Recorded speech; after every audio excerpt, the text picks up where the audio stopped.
Warning: the topics discussed in this video deal with many areas that may be sensitive in nature to some viewers. All content is copyright protected to Swords of St. Michael Lay Ministry and Fr Ripperger PHD. To contact or support Fr Ripperger at the Society of the Most Sorrowful Mother, www.dolorans.org.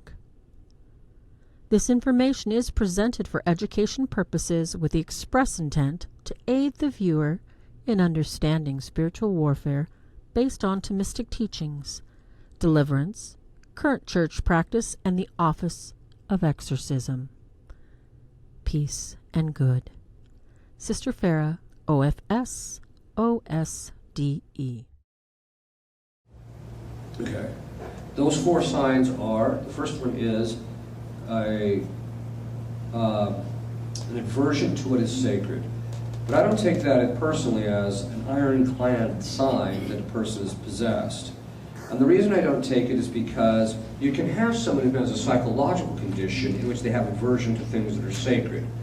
So let me give you an example. Suppose you grew up and every time you're about to go to Mass, your mom beat you ruthlessly to get you into the car.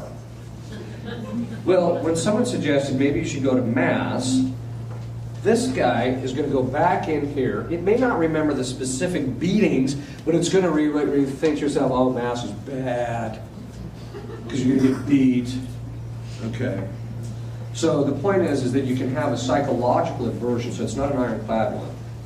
However, people who are authentically possessed, every demon does have a hang-up with some things that are sacred. Now, I say that very formally.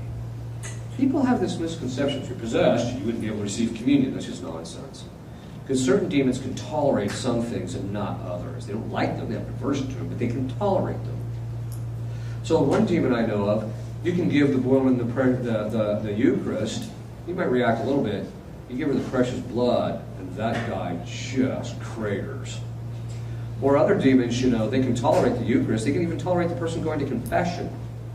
But the minute you throw a little bit of holy water on them, it's going bananas. Another one is exorcised bells. What most people don't realize is, the bells that they have in churches?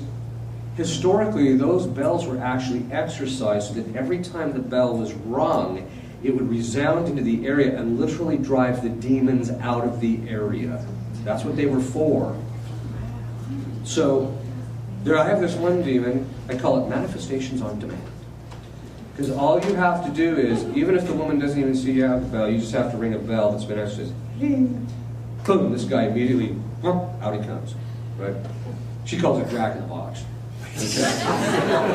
So, the point is that they have, some demons have tolerations to some things and some things others. And one of the things you have to do as an exorcist is find out where their weakness is in relationship to very specific sacred things, and then you just make them deal with it all the time so that it weakens them. Okay. So all demons have an aversion to something sacred, but not all things that are sacred.